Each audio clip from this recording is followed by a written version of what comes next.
Guys, welcome to the I Love CVille Show. My name is Jerry Miller. It's great to be with you on a Monday afternoon.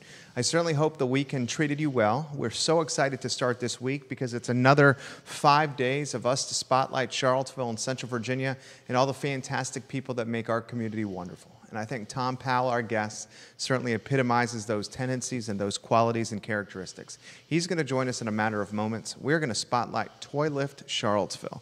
We're going to spotlight his entrepreneurial endeavors as an owner, as a co-owner of a fantastic service and gas station in our community. We're going to talk about how in the 44 years of him being in Charlottesville, Virginia, of how this town has changed and changed. It certainly has. I've been here since 2000, so only 19 for me, and I've seen a community that is completely different than when I first arrived as a student at the University of Virginia in 2000. Before we welcome Tom to the set, let's thank some of the fantastic sponsors that make the program possible. We would love to give some attention and some quality spotlight to Interstate Pest and Service Companies. We're an advertising agency at VMV Brands, and we're proud to manage all aspects of Interstate Pest and Service Companies. This family business started in 1969 with the first generation. His name was Mr. Robert Wells. In 1969, Mr. Wells used his personal truck and some sweat equity and some vision to build a company. He'd go to his first client, his first customer at their house. He'd service them successfully, and then in 1969 would find the closest payphone where he would head and say, may I go call a second customer and ask if he could go to their home then. Now, Interstate Pest and Service Companies is 4 generations of family, almost 100 employees in a Commonwealth-wide footprint with the headquarters right around the corner from Bodo's Bagels on Harris, an office in Richmond, and an office in the Shenandoah Valley. We also want to give some attention to Dr. Wagner, Scott Wagner Chiropractic and Sports Medicine. Whether it's chiropractic care, sports medicine, or physical therapy, Dr. Wagner has your back. He's really changing people's lives and making our community better, just like Tom Powell, who we're going to welcome to the program in a matter of moments. And Judah Wickhauer has the difficult job of keeping this spaceship on the right track and heading to where it's supposed to go. He's our director. So, Judah, I salute you, and I'm so grateful that you've been on this team for 7 years, sir. If we could, Judah, if you could go to the studio camera, and if we could welcome Tom Powell to the program, that would be awesome. Tom, thank you kindly for joining us. Oh, thank you for inviting me. Very much I'm looking forward to this. You have worn many hats in our community. A few. Before we get into the entrepreneurship, and before we get into the philanthropy and the charity, we like to humanize, localize, and personalize our guests. We start with what we call the origin or birth story for Tom Powell. Who is Tom Powell, the person? Well, I was born in Newport News, Virginia. My father was a businessman, and at the time I didn't know it, but he spent a lot of time helping people. He owned a store, it was a hardware store in a very depressed part of town, and every year at Christmas I would always see Christmas trees and toys in all the windows, and every year by Christmas all the trees were gone, all the toys were gone, and it wasn't until after he passed away and I was talking to my mother, I asked her, how come Dad never made any money in this business? And she said, sweetie, because he gave everything away. I said, what do you mean? He said somebody would come in and say their furnace was broken and they didn't have the money for a furnace, but they could pay him later. He'd give them the furnace and pay me when you can. At Christmas, he would buy a bunch of toys and display them in the windows and then give them to the families in the neighborhood. Same with the Christmas trees. And I didn't know it at the time, but I guess that's what was sort of sinking in as I was growing up. In 75, it was really funny. My mother looked at me and said, if you don't get out of this town, you're never going to amount to anything. That's Newport News? Newport News. Yeah.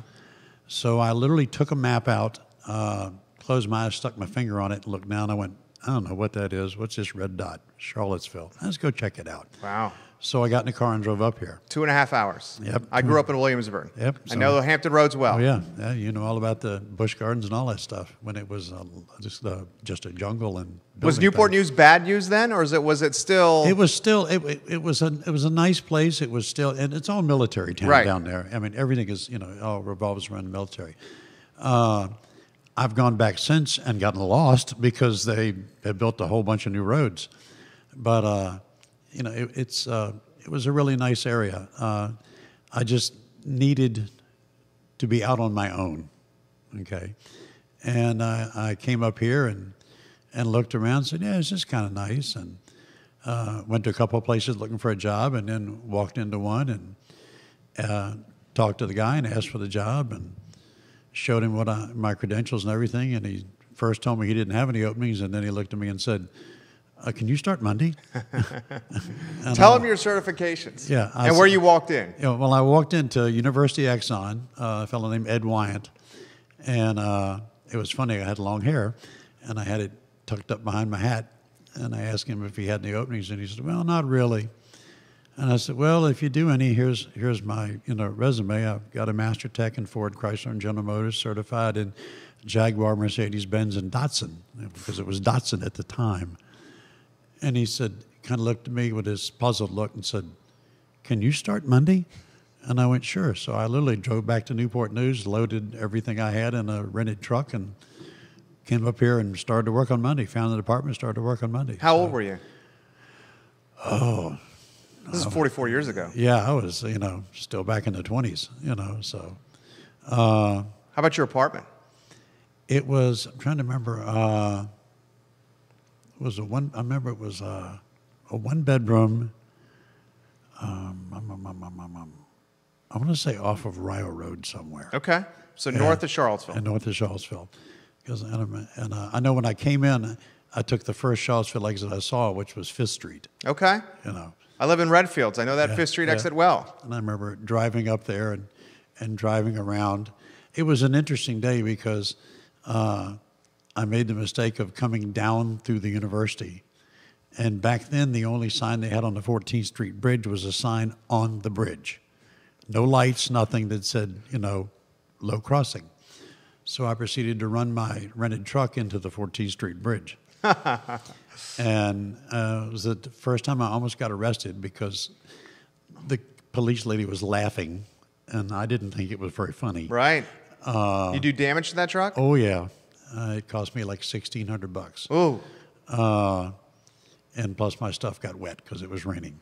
So, once I got beyond that and finally got settled in, I just kind of made a life in Charlottesville. You said first time you almost got arrested. Yeah, first time. Okay. Yeah. So maybe we'll save those bits and pieces for later in the interview. We'll save those. So 75, you get to Charlottesville. You're in your 20s. You got long hair tucked under your hat. Yep.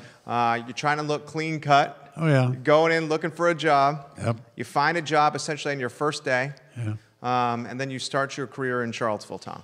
That's basically what I did. I worked there for years and left there. And I tried different things, odds and ends. Ended up at Town and Country Exxon, which was owned by then a fellow named Bob Taylor. And Bob and I got to be very close friends. Really became a family, and I worked for him for years and years and years. And eventually ended up running the place for him. But there were, it was a good life. I always joke around, there were times when I first got to Charlottesville that even though I was working as a mechanic, mechanics didn't make a whole lot of money back then.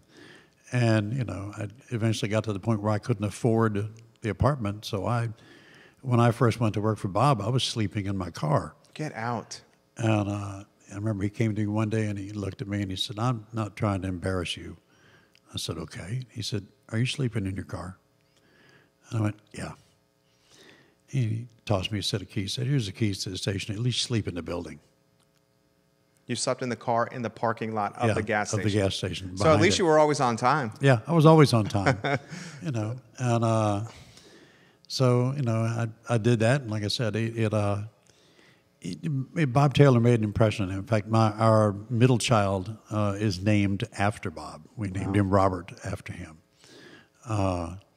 It's Robert Logan Powell. He chose to go by Logan after a while, so I guess he just liked the sound of it. But I learned a lot from him.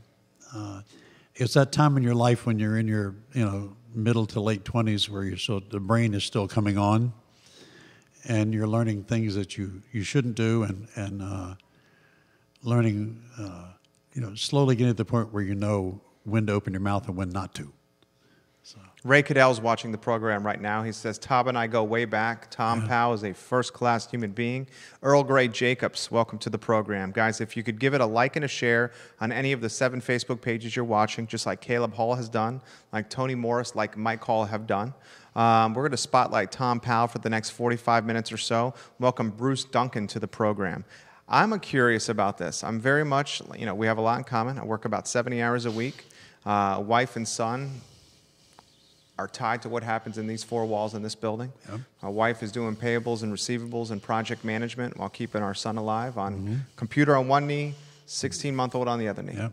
Do what you got to do as a family business. Oh, yeah. This is the question I have for you. You're in your mid-20s. You're working your tail off.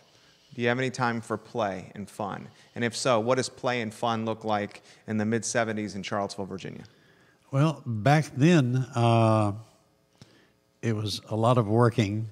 And being young, you always went to the nightclubs and the bars and all that stuff.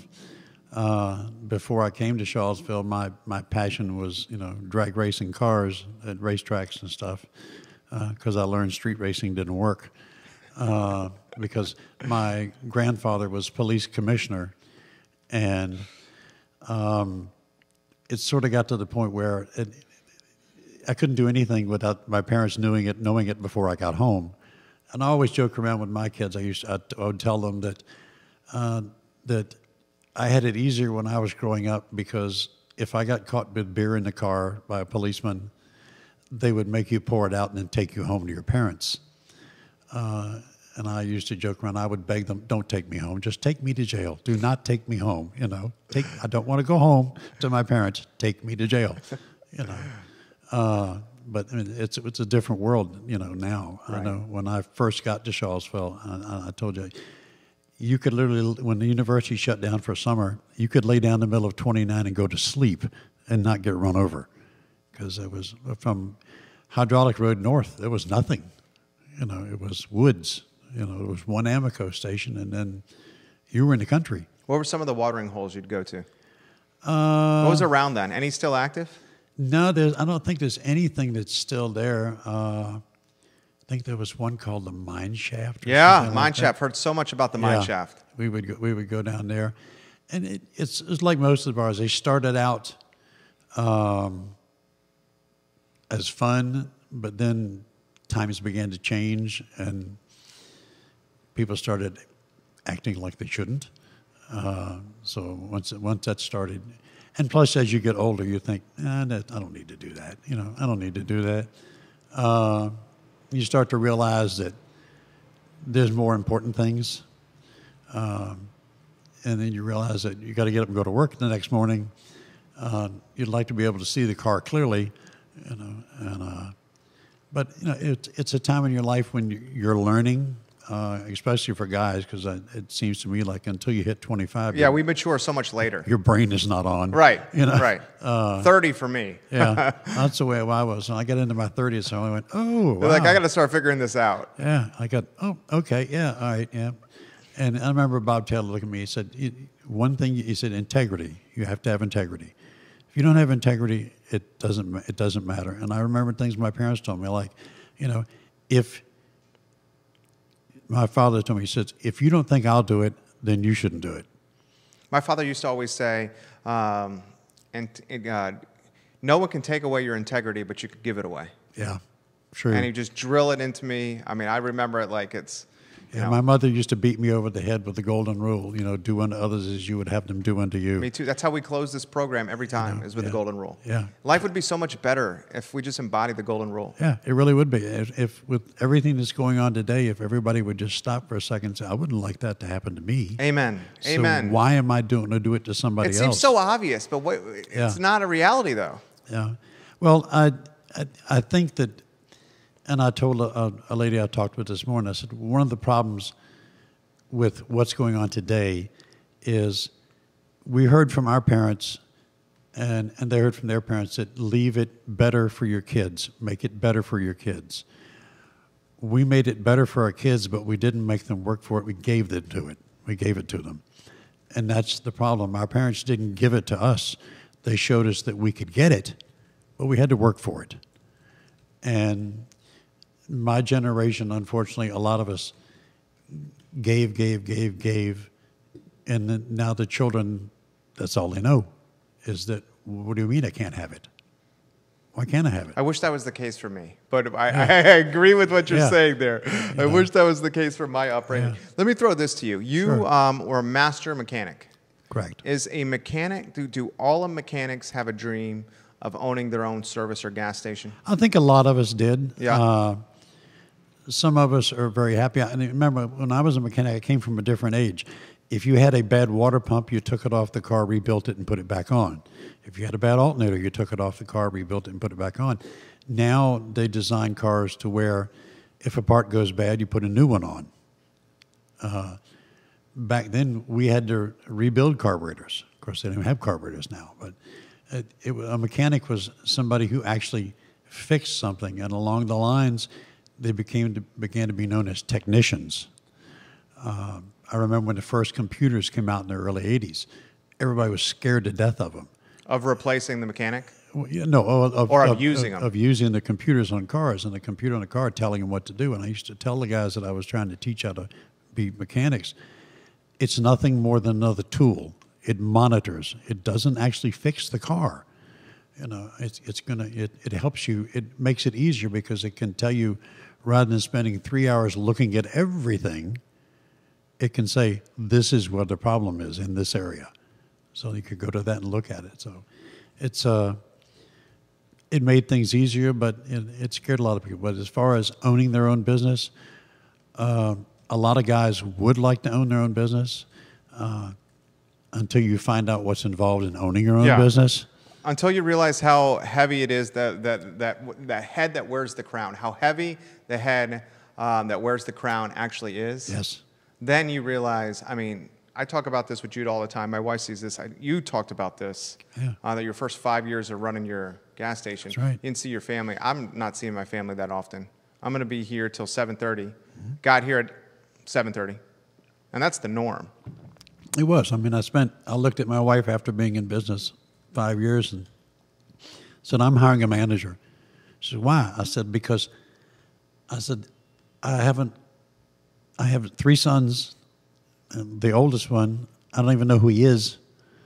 I said, I have to walk out of every family reunion, every birthday party, everything. The first 2 years I was in business, I would get there before the sun came up and come home after the sun had gone down.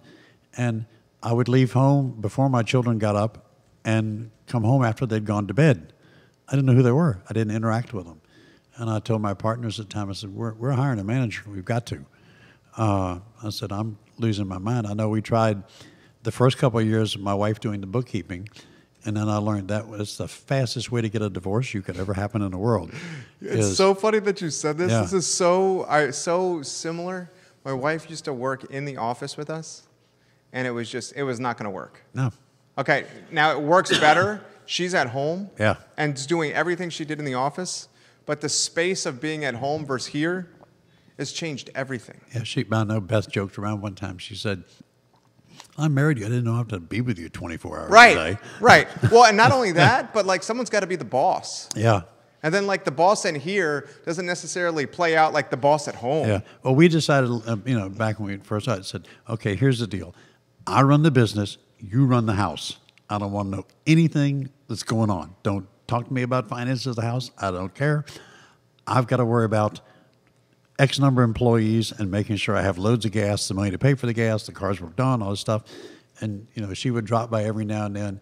And she came in one day and I remember she looked at me and she said, when I got home, she says, now I know why you want quiet when you get home. I said, what do you mean? She says, I don't see how you do that every day. It is loud. It is noisy.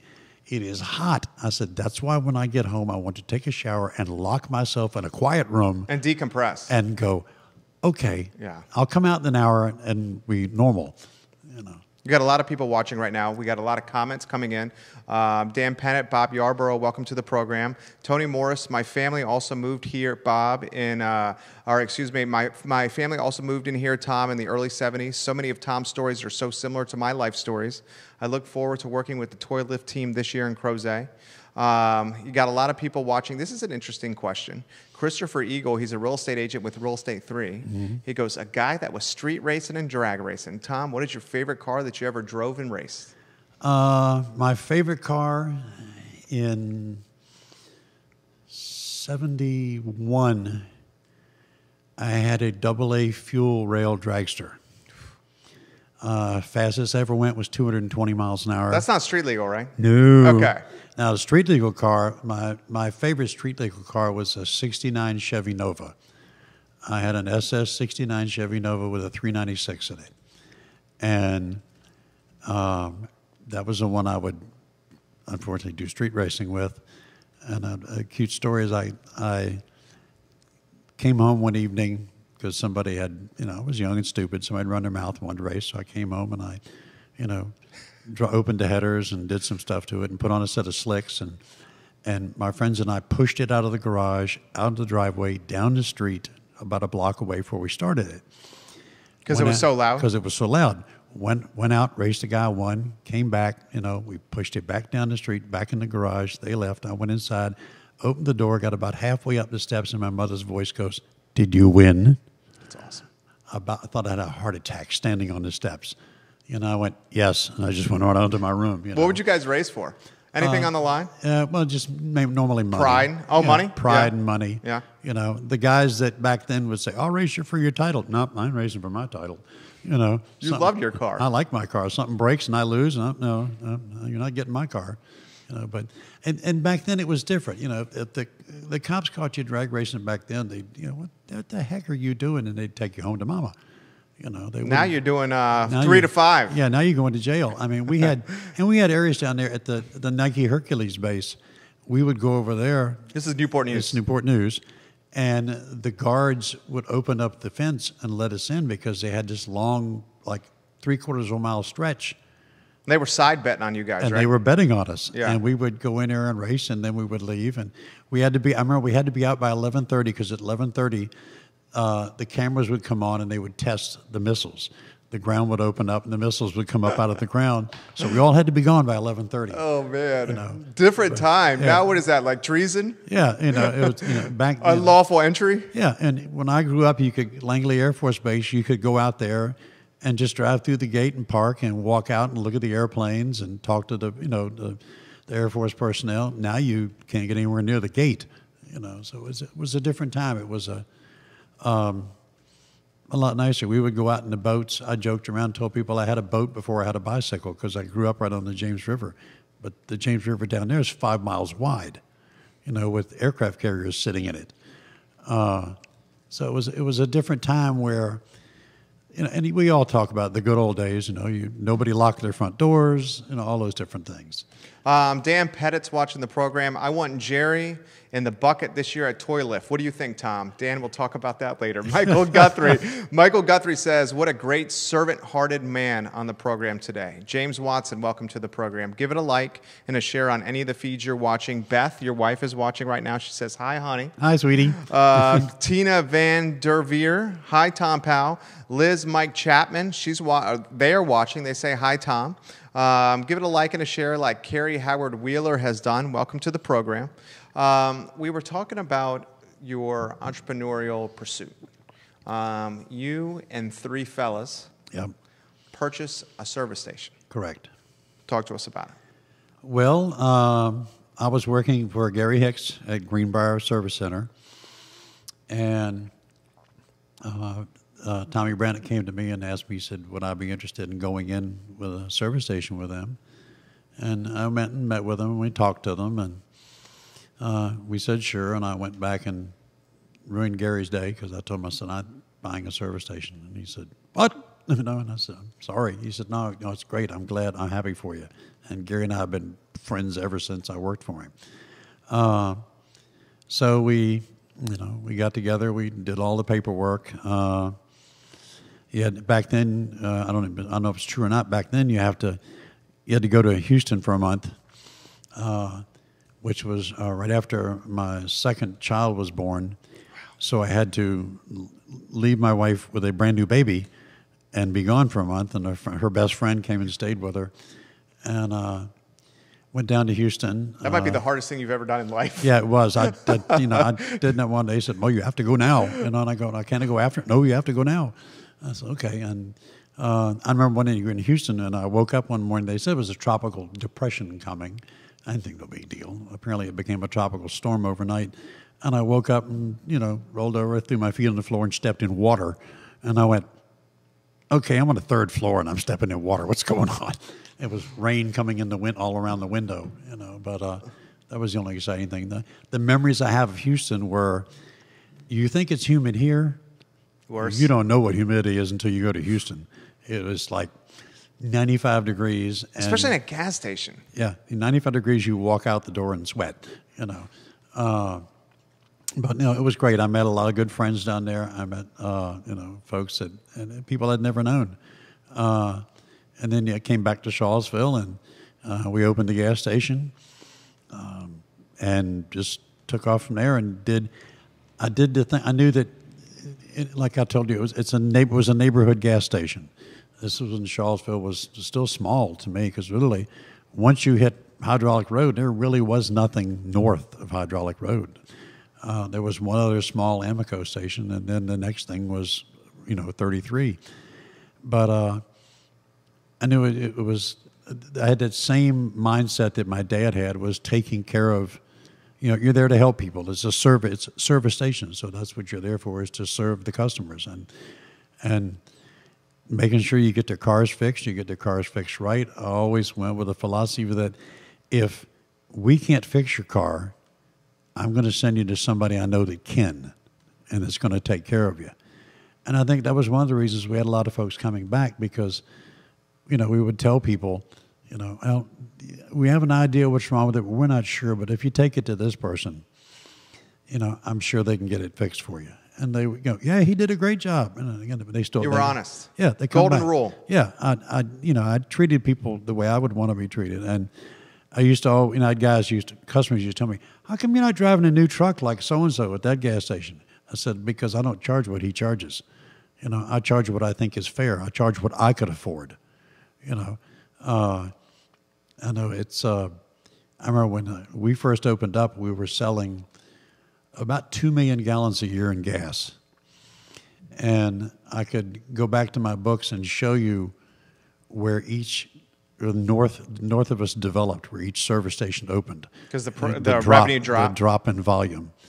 So when you first started, how much in gas? 2 million? 2 million gallons a year. 2 million gallons a year in gas. Yeah. And this is early 90s, mid-90s? This was in 84, 83, 84. Okay. Yeah. What's the price a gallon then?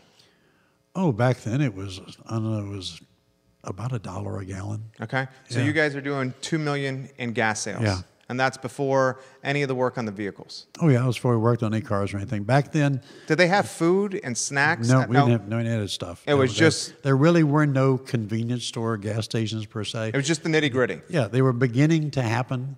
There was My Exxon. There was Holiday Exxon, which was right down the street from us, and University Exxon. There were, 3 of us lined up right there on 29. And it used to always, I would always gripe at Exxon because my price for gas was different than Holiday Exxon's price for gas, and we were less than a mile apart. But Exxon had put their territorial dividing line down the middle between us. Get out. Yeah, so I paid... Just to create competition? I paid 2 cents more per gallon than he did. And I used to always gripe and complain to Exxon. And they said, well, it's transportation costs. I said, what, the guy's got to shift one more time? What, an extra half block? Yeah, a half a block is more transportation cost. But I mean, you're dealing with, big corporations, you're not going to win. Of course, yeah. Yeah. I'm always curious, the entrepreneur in me, businessman in me, always curious of the margin that is in a gallon of gas. When I first started, margins were good. When I finished and we sold the business, we were making 2 cents a gallon on regular. Get out. So that's why the gas station had to evolve its model to start having the food and the beer and the cigarettes, where the margin was. It was almost like the gas was a loss leader to get you there, and then once you were there, you were a captive audience, and then you could put the food and the drinks and the cigarettes in front of them. I remember one time I was talking to a fellow service station owner, and I said, I don't understand these convenience stores. He said, they make sense, Tom. I said, what do you mean? He said, Twinkies don't come back. He said, you change the oil in the car, and the guy comes back 3 days later and goes, my tire went flat, and you just changed my oil. There's nothing to do with it, you know. He said, you sell a six-pack of beer and a Twinkie, it's not coming back. Right. If anything, it's coming back for another purchase of a Twinkie and a six-pack of beer. For more Twinkies and beer, you know. But it, the one thing I missed out from it was the people, of getting to know your customers and getting to know your people. And and like I said, if you treat people right, the bad customers took care of themselves. They were there one time and they didn't come back anymore. The good ones knew that they weren't going to be lied to. They were going to be told the truth. And if we made a mistake, I used to tell them, everybody makes mistakes. You know, I don't care who you are, whether you're the biggest dealership in town or you're the smallest. We're human. People are going to make mistakes. And the difference is, you know, I would say, okay, that wasn't right. We did it wrong, and I'll fix it. Oh, what's it going to cost me? Nothing. I'm going to fix it. Oh, okay. You know, and I remember years ago, I learned a thing that I told other guys. I said, if you do a customer right, you're lucky if he tells his wife when he gets home. But if you do him wrong, he's going to tell 100 people. That's right. If you do him wrong, before he gets home, he's going to stop at every store he goes to and say, what a crappy job. And imagine the stress we have as small business owners now with the power of social media. Oh, yeah. Where it's so amplified. I joke around. I'm glad I grew up before Facebook. You have a lot of folks watching right now. Let's give some attention to those. Laura Moss Phillips, your cousin. Yeah. She says, I'm watching. Hello, Tom. Yep. Barbara, and I'm going to mess up Barbara's last name. Curtin. Is it Curtin? Yeah. Barbara Gerton's watching right now. Michael Guthrie has a question for you. Sure. Michael Guthrie says, Jerry, did Tom buy his station from Maynard Strickler? We used to park there to carpool to basketball refereeing jobs. No, Maynard sold it to Ricky Wright, who owned the Texaco at Barracks Road also. And then Ricky, who was a dear friend, had too many other interests and didn't really pay attention to what was going on there. And the business was going downhill. And we were able to purchase it from him for actually less than he purchased it from Maynard. And this is the early 90s. This is early or mid 80s. Mid 80s, okay. Yeah. And you know, it took us a couple of years to build a business, but we slowly built a business because like I said, we did things. I wanted to be a part of the community. You know, we had a fellow that came around wanted to do wood carvings, and he carved me a giant tiger, you know, Exxon Tiger. And we had that out in front of the station. He carved me a giant Exxon credit card out of a slab of wood, and we had that out in front of the station. We would do car wash, like churches have car washes and baseball teams. People raise money because, like I said, it was a neighborhood service station. It was a community thing. We wanted to be a place where not only you get your gas and get your car worked on, but you have friends and, you know, other things go on, and we're there to help. Your lovely better half says, actually, honey, you bought it in 1989. Oh, okay. Yeah, she's right. 1989. Yeah. Thank you, Beth. Yeah. She's got the memory. Let me throw this to you. What was it like, the first feeling? I launched my business 11 years ago, May 31st, 2008. Took my life savings, which at the time was all of $32,000, put it into the business. Did not have an office, launched it out of the condo that I owned at the time, the villas at Southern Ridge off 5th Street. Yeah. I got to the point where I had to invite two of my best buddies and rent 2 of the 3 bedrooms out to them for below market rent just to pay the mortgage, because it was 6-7 months before we got a client even coming in. I was watching the account dwindle. I was so excited when I launched the business and got that LLC paperwork and hung it in a frame. And then once that happened, I became terrified. Oh, yeah. Because I'm like, what's going to happen here? You know, a lot of folks just think you open the doors, people are going to come. So that's my story. Throw your story to you. What was going through your mind? I remember sitting at a table in the lawyer's office with myself and Beth and Tommy and Tommy Brannick. Tommy Brannick. Yeah. And everybody else. And we were sitting there, and they were sliding these papers around for us to sign. And I remember I got in front of me, and I kind of sat there and looked at it and looked at Beth and looked at the paper and signed it and slid it over to her and signed it. And I went, okay.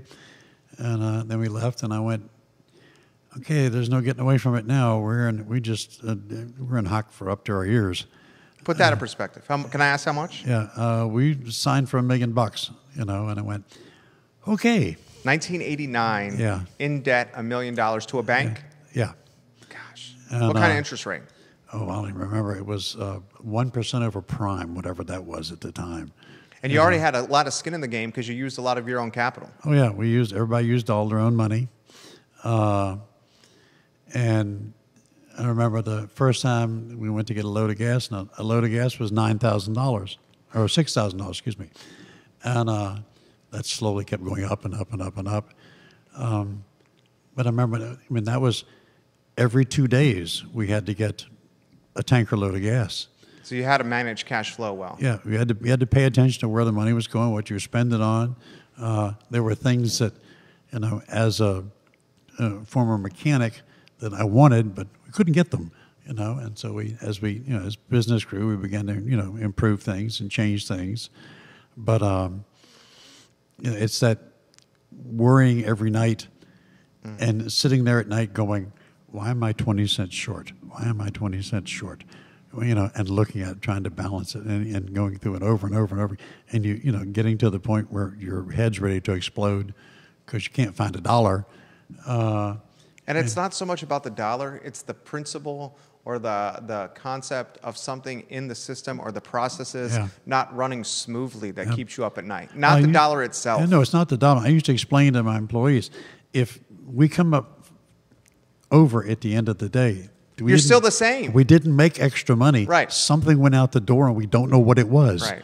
You know, and it took me forever to get some guys to understand that. I had one fellow named Willie Jenkins, who I loved dearly. He was a bus driver for the county for years. Just passed away not that long ago. He did. Willie was actually in my wedding when Beth and I got married. But he's a legend. Oh, he is. Yeah. Willie was just a phenomenal human being. Right. He used to, I'd go home in the evening and come back and go, Willie, what are you doing? I'm $1 short, or I'm 5 cents short. I'm going, you've been looking for it for how long? Oh, just a few hours. Willie, you know what it cost me for you to sit here and look for a nickel for 3 hours? Here's a nickel. Take the nickel. Close the book. Go home. You know, I just spent $25 for you to look for a nickel for 3 hours. You know. But I got to find it. That's fine. But I love Willie to death. Since he drove the bus, you know, he'd come in the mornings and, you know, and he'd go, oh, there's a snowflake. I got to go. You know, and he'd hand me, you can take off. I go, okay. You know, I go, Tim, you go out and run the pumps for a while I call somebody. Where's Willie? He left to go drive a bus. Oh, okay. You know, but like I said, we were a family. Everybody. We all knew each other. We all knew the ups and downs that life had gone through. You know, we would have, you know, family get-togethers. You know, all the guys from the station would come. You know, it was one family. We genuinely cared about each other, and we took care of each other. Ed Lauterbach, you're my hero, Tom. Ed's been running our Fluvanna Toy Lift site for years now. I met Ed at the service station when his car broke down. I drove him home. Jeanette Waiter's watching. Bob Forsyth is watching right now. Caleb Hall, Mike Hall. Give it a like and a share on any of the 7 Facebook pages you're watching. We certainly would appreciate that. Talk to us about exiting or selling your business, selling your baby. Well, yeah, it was somewhat difficult. We'd had they were talking about building the interchange like they did at Rio Road. And specifically where? So at Hydraulic Road and 29. Hydraulic and 29. Yeah. Okay. They This is VDOT. This is VDOT. And I'd gone to some of the meetings, and I had some simple questions for them. And they said, they were talking. I talked to one guy. He said, "Well, no, you can, your business will still be there." I said, "Yes, but you have a drive to get to a service station. You have to drive a mile beyond it. Yeah, no one's going to do and that. And turn around and come back." Right. And a perfect example of this is when they did the new interchange at Rio and 29, and it's incredible now. Yeah. But when they did, a number of businesses went out of business. Sure. And I told the guy, I said, "I grew up in Newport News. I watched Hampton, Virginia, decide that they wanted service roads for people to get off the main drag and get on the service roads." I said, so they took about 10 years to build it. And when they finally finished, most of the businesses were gone because they'd gone bankrupt during the construction. And those that were there were slowly closing because nobody wanted to go through all the hassle of having to drive a mile to turn around and come back to get to where they're going. And so we looked at it, and we had a couple other corporations that came to us. We had Rallies and Racks and Sheets and a couple of folks like that. They were interested. Major companies interested in buying it. And then, as we weren't really trying to sell it, but, we'd talked about it. And then the folks from Tiger Fuel, local folks came to us and said, "We understand you're interested in selling it." I said, "Well, not really." So we went down and met with them, and they said, "Well, this is what we'll give you. We don't want anybody else coming into our territory." And we just kind of looked at it and went, okay, sure, because it was a lot more than it was worth. And our original plan was to open a tire and auto center up in the Ruckersville area. And then, my partners, they were all, whatever you want to do, we'll do. We trust you. And I went, okay. And the more I thought about it, the more I thought, I really don't want to do this. I remember one guy one time back when I owned a station, he said, "Well, all you guys that run these service stations got plenty of money." And I went, "I don't know where that comes from." I said, "But just because I own a business doesn't mean I'm rolling in money. My money goes back into the business." Amen. Amen. Just because you own your own business doesn't mean... Such a misconception. Yeah, everybody thinks if you own a business, you go where you want to, you do what you want to. It's the opposite. And no, you don't. You eat, you breathe, you sleep, that business. That's right. It runs you. You don't run it. You'll appreciate this. 11 years old for this business. Yeah. I've taken one vacation in 11 years. Yeah. That was the honeymoon my wife and I took after our wedding. We came back pregnant. You'll appreciate this. My honeymoon when I was working for Bob Taylor was 2 days. We went to Washington, D.C. You got an amazing wife. Yes, she is. She's absolutely amazing. Stayed 2 days, came back. We finally took I guess you call it the second honeymoon, years and years and years later after we'd gotten rid of the station. I went on a cruise, which was great. But no, she's an absolutely amazing woman, with the health issues I've had in the past. People have told me, "Oh, that must have been hard for you." I said, "No, it wasn't hard for me at all. I was unconscious." I said, "It was hard for my wife." I said, "Nobody looked at me and said, 'Your wife's dying.' They looked at her and said, 'Your husband's not going to make it through the night.'" So I said, it was hard for my family. It wasn't hard for me because I was so drugged up, I didn't know where I was. Right. So. You're in your mid-40s. You get a check slid across the table, the desk to you from Tiger Fuel. Yeah. You and your partners are trying not to show your excitement to maintain negotiation leverage. Yeah. You finally choose to take the deal, and you're in your mid-40s, and you sell your business. Yep. Were you asking, what the hell am I going to do now? Yeah, I really did. I was like, okay, well, I got some money in the bank. And let's figure what I'm going to do now. I talked to a couple of people. I got the folks that owned Merch's Tire at the time came after me and really wanted me. And then they wanted my customer base is what they wanted. They wanted your book of business? They wanted my customer list. Yeah. And they said, we'll make you one of the managers at our store and yada, yada, yada, yada, yada. And we'll pay you this. And I said, okay. So I said, all right, sure, fine. And so I went to work for them, worked at one store. That's where I met Barbara Curtin and her husband, Ronnie, who's passed away. And they transferred me up to the store at Rio Road. They said, we need to go up there and help get that place straightened out. So I went up there,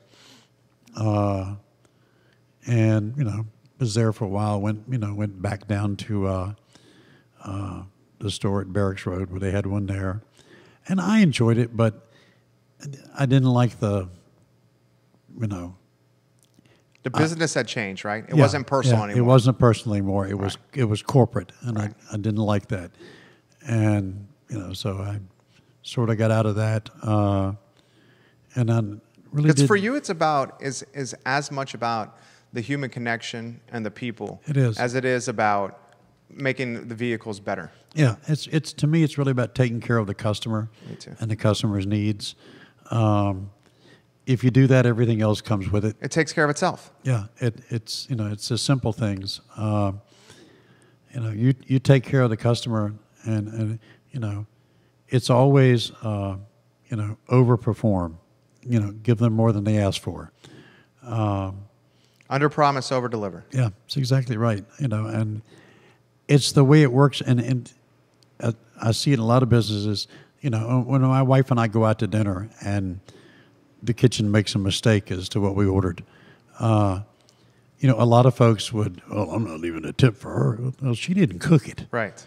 We always, we'll give you a discount. And we always ask, what was the bill before they took off this? Because that's what I'm going to give them a tip on, not what it was after. Because they did their job. Right. Why am I penalizing her? Exactly. Or him or whatever. Talk to us about the launch of Toy Lift.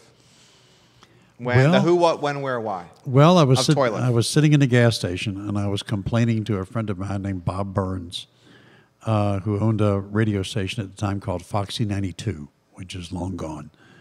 And I was griping to him that my kids had toys at home from Christmas still in the boxes they hadn't played with. And I'm going, it's just terrible. This is horrible. There's children out here I know that have gotten nothing for Christmas. And he said, well, if it bothers you so much, do something about it. I said, well, what am I going to do? He said, well, give them the toys. And I went, okay. And he said, maybe you get other people to give you this. You're not the only one in this position. Maybe somebody else has stuff. I went, okay. And I said, well, they're not just going to, I'm not going to hang a sign that says, give me your toys. He said, no, you got to have some kind of hook to get them in. And he came up with the idea. He said, well, what about, he called it his cherry picker, which is what we used to call them. Now they're bucket trucks.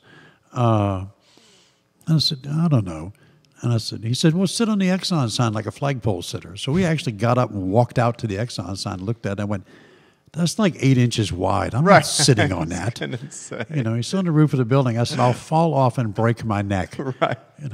So, he left, went on back, and I called Centel at the time and told him I was doing it. Guys, oh, no, you can't get in our buckets. No, we can't do that. No, can't do that. Okay, thank you. So I called Virginia Power and finally got a hold of a lady named Claire Gillespie. She was their public relations person. And she said, oh, I think that's a wonderful idea. That's just absolutely fantastic. I wish you all the luck in the world. I'll talk to you later. Click. And I went, well, that didn't work. And about 10 minutes later, the phone rang, and this guy said, hi, my name's Bert Joseph. I'm with Virginia Power. I understand you need a bucket truck. And I went, yeah, well, when do you want it? And I said, okay, so we told him. And he said, all right, we'll be there. And I said, thank you. And then I called. What year was this? This was 89. 89? 89, okay. 90, 89, 90 right now. 89, so as you're 89. launching your business, you're launching Toy Lift. Yeah. 89. It was December of 89. I planned it in like 3 days. I called a friend of mine, Gail Weekly. She owned a florist. She's since passed away. And said, Gail, can I get a couple of balloons for you? This is what I'm doing. She said, are you nuts? And I went, I guess I am. So we did that. And Bob brought his radio station truck down there, and they broadcasted, and we had the bucket truck. And originally I was going to go up and stay in the bucket truck we were going to get 500 toys, no matter how long it took, like days or whatever, like sitting on a flagpole. And about 10 o'clock in the morning, I looked down, and the whole grassy area in front of the station was covered with toys, and I went, I said, what do we got down there? He said, I don't know. I gave up counting. We got hundreds of them. And I went, well, this didn't last long. Why don't we just go till 10 o'clock? So the first few years, I would go up in the bucket at 6 in the morning. I'd stay in the bucket till 10 o'clock at night, come down to go to the bathroom. And what would you do up there? Just wave at people, you know. From 6 a.m. to 10 p.m. at night. Yeah. That's some quick math right there. That's 16 hours. Yeah, and we had, the second year we had more radio stations. We had volunteer fire departments there. We had Charlie Hall says it was 1988. 88, okay. Yep. He's my tech guy and secretary. And we had, it just began to grow. And I remember after the third year, the city and county police came to us and said, we absolutely support you 100%. This is the greatest thing we've ever seen. It's wonderful. You cannot do it at this location ever again. Because traffic on Hydraulic Road in both directions, on 29 in both directions, was just backed up. It got to the point where I just shut down the gas pumps. My partners thought I was crazy. You couldn't get to them because the parking lot was full of fire trucks and people dropping off toys. We had 2 bucket trucks. We had TV stations. We had radio stations. We had cloggers. We had everybody crammed into the corner lot at the gas station. And they were driving by on 29, and we were going out on the road and picking them up right on the road from them. We had one of my employees, I won't say who he was, but he was dressed as Santa the second year. And he kept running out in the middle of the road and coming back. He was off. And he kept running out in the middle of the road and coming back. And finally I looked at him, I said, what is he doing? He's going to get run over. And he said, oh, he's drunk. I went, what? He said, he's been sipping bourbon in the back. I said, get him off the street. They grabbed him and dragged him. I said, he's a happy Santa, but get him out of here. But it was it was a lot of fun. And we went from there. The first couple of years we were giving everything to the Salvation Army, and then we decided that we would distribute stuff on our own through the schools and different civic organizations. And moved from the gas station, we moved to Albemarle Square Shopping Center. And we set up right there on the corner. We had to get special permission from whatever government agency it is that was controlling the banks in order to set up directly in front of the bank right there on the corner. And we did that for years until we basically outgrew it. And then we moved to next to Lowe's, where there was no Chick-fil-A or any of the other stores on that part. It was Lowe's in the shopping center. And we had the Boar's Head balloon guys out there. We had marching bands. We had literally everything. And we sat up there for years until they came to, Chick-fil-A came to me and said, I'm building a store here. I said, well, I'll have to move the toy lift. No, you can have it here. I said, I can't have the toy lift in construction zone. And in the middle of a parking lot where there's a drive-through window and cars going through. He said, no. I said, no, it's not going to work. So we went to the mall and talked to them. And they were, oh, yeah, we'd love to have you.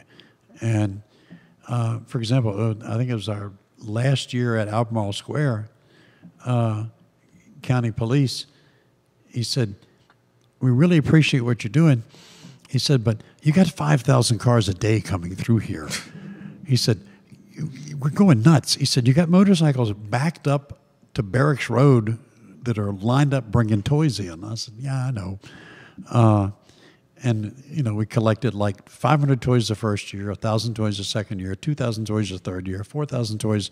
And it just kept going, getting bigger. What's the most you ever got? Somewhere between 15 and 16,000 toys in a day. Good for you. And that's when we were collecting new and like new. And we eventually switched to just new because a lot of the like new was stuff that we couldn't use. The trucks with no wheels. It didn't really work. So we started collecting just new toys. And then we expanded. For a while we tried coats for kids, but we were getting mainly adult-sized coats. It wasn't doing us any good. And so we nixed that and concentrated on doing the toys. We also do the Shop with a Cop every year where we take 15 to 20 children that have had a bad experience with the police department in one way or another, and we take them out to lunch And you rehabilitate the relationship. yeah, in previous years we had taken them to Toys R Us when they closed. This year we took them to Fashion Square Mall. We give them, it varies, 100, 200, it just varies however much money we're able to pull together and raise with different donors. And we pair them with a police officer in the city, state, county, all kinds of groups. And they go out and they spend a few hours with a policeman. The one thing that we always end up having to tell them, and the policeman tells them, buy something for yourself. Because they're all buying stuff for their brothers and their sisters. No, get something for you. And it was like with the Toy Lift. We don't give video games and, stuff like that and computers, things. We give, each child gets toys, books, and educational board games. We do the first-time bicycle. If a child is, getting that first bike, because everybody remembers that first freedom. Of course. I've got a bike. I am invincible now until I find out gravity works and I fall off. But we give that first bike. Last year we gave out over 700 bikes and serviced over 4,000 kids. The first year we did it on our own was 100 or so children. So it's, I semi-jokingly say it's the one job I sort of hoped I would work my way out of. But things haven't gotten better, they've gotten worse. The need is greater, but the joy is knowing that I've been able to be there and be the catalyst to make this happen. Love that. Like Ray Goodell, he just left a message. I remember bringing the full 17-piece Ray Goodell orchestra to play one year. It was so cold, vapor was coming out of everyone's horn. Yep, I always joke that the day before Toy Lift, it's always a nice sunny day. The day of Toy Lift, it's freezing cold.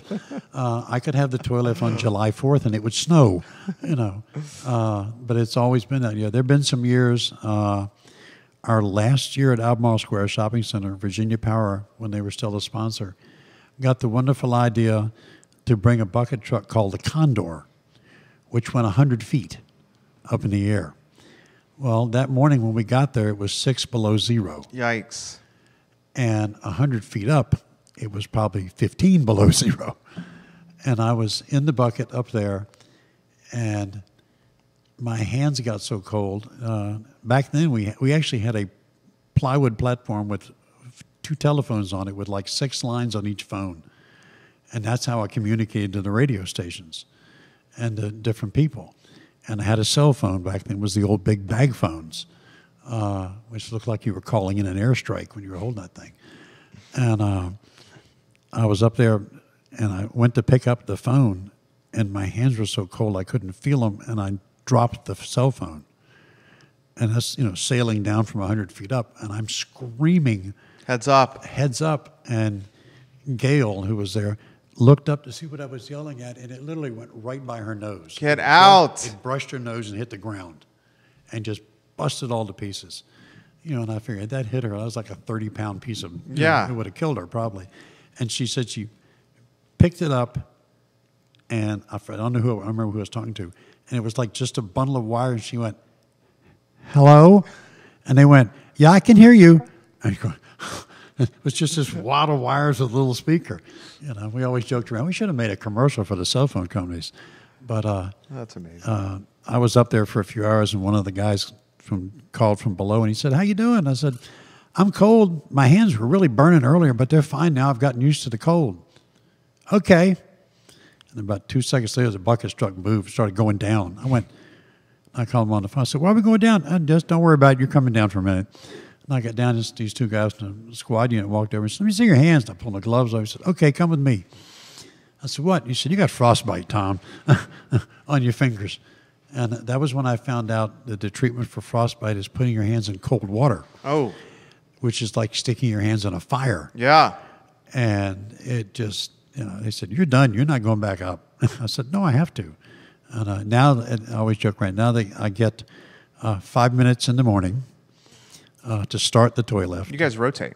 Yeah, and they don't let me up anymore. Well, we've had the governor, we had George Allen up there, we've had his wife up there, we've had senators, we've had coaches, you name it, everybody wants to get in the bucket, to go up in the bucket for Toy Lift. I remember when Governor Allen and Susan were out, it was kind of cute. She said, I want to get in the bucket. And the state trooper said, ma'am, you're not getting in the bucket. She said, I'm getting in the bucket. She said, ma'am, you're in a dress. You're not climbing into the bucket. She said, I'm getting in the bucket. She said, no, ma'am, you're not. You're in a dress. So we ended up putting tarps around the bucket. So she got in the bucket, so she could go up in the bucket. But it was funny. It was fun to stand there and watch the two of them argue, Mary Ann Lombardo, hi, Tom. I'm enjoying the show. Yeah. A lot of people watching. If you could give it a like and a share, that would mean the world to us. The website is toylift.org. Yeah. Toylift.org. December 6, 2019. Their tagline, it only takes one. 108 day, you got a counter on the website. 108 days, 9 hours, 43 minutes, 25 seconds to the next toy lift. Yep. You have made this interview easy. We are 66 minutes into this show. Oh, it didn't even feel like that. And you have absolutely crushed it. That's a testament to you. This is what we're going to do. We have broadcasted today's show on 7 Facebook pages across the I Love CVille network, including Tom's personal page, the Toy Lift page, the I Love CVille page, CVille Food, my page, and a handful of others. We will archive the show in totality on ilovecville.com, ilovecville.com. We will turn it into an iTunes podcast by close of business today, so you can use your phone and your earbuds or stream it to your car. I want to thank you for making our day better. Oh, thank you for having me. I mean that. I've thoroughly enjoyed chatting with you and hearing the stories. We close the program the same way every single time, and it's kind of a testament to Tom's mantra with life and what his mom and dad drilled into him. And we close the show by emphasizing the value of the golden rule. And when we close the program, we don't make it per se about religion. We just make it about treating your fellow men and women like you want to be treated yourself. Just treat other people how you want to be treated yourself, and watch the positive viral impact it'll have across our community. I think Charlottesville, Virginia needs it more than ever. I think the Commonwealth and the country need the golden rule more than ever. Tomorrow's program at 12:30, we're going to feature Brad Burton and Colin Bridge. They're military veterans. They've launched Decipher Brewing Company in Woollen Mills. It's Charlottesville's newest brewery. We'll showcase their entrepreneurial journey as military veterans who have now opened a brewery in a competitive market, and they're looking to feed their families and create some jobs for some people in the community. And that's what we're all about at I Love CVille. We're going to welcome Hunter Smith to the program on Thursday. He's opening a tap room in the Stonefield Shopping Center, an offshoot of his Champion Brewing Company. We have the developers from Dairy Central, the new complex, the new development that's coming on Preston Avenue. On Friday morning show, Real Talk. Real Talk is a guide to real estate in Central Virginia powered by the Yes Team. They'll join us on Friday morning, and then Lester Seal will play some live music on the I Love CVille show on 12:30 on Friday as we welcome the weekend a little bit sooner on your lunch break to Charlottesville. My name is Jerry Miller. I really enjoyed connecting with you guys on this platform, and we'll see you tomorrow at 12:30 with the fellows behind Decipher Brewing Company in Woollen Mills. Enjoy your afternoon. Did a great job. Thank you. I enjoyed it. Yeah, I enjoyed it as well. You got to come out. We'll get you up in the bucket. I would love to. We got one more thing to do called the hero picture.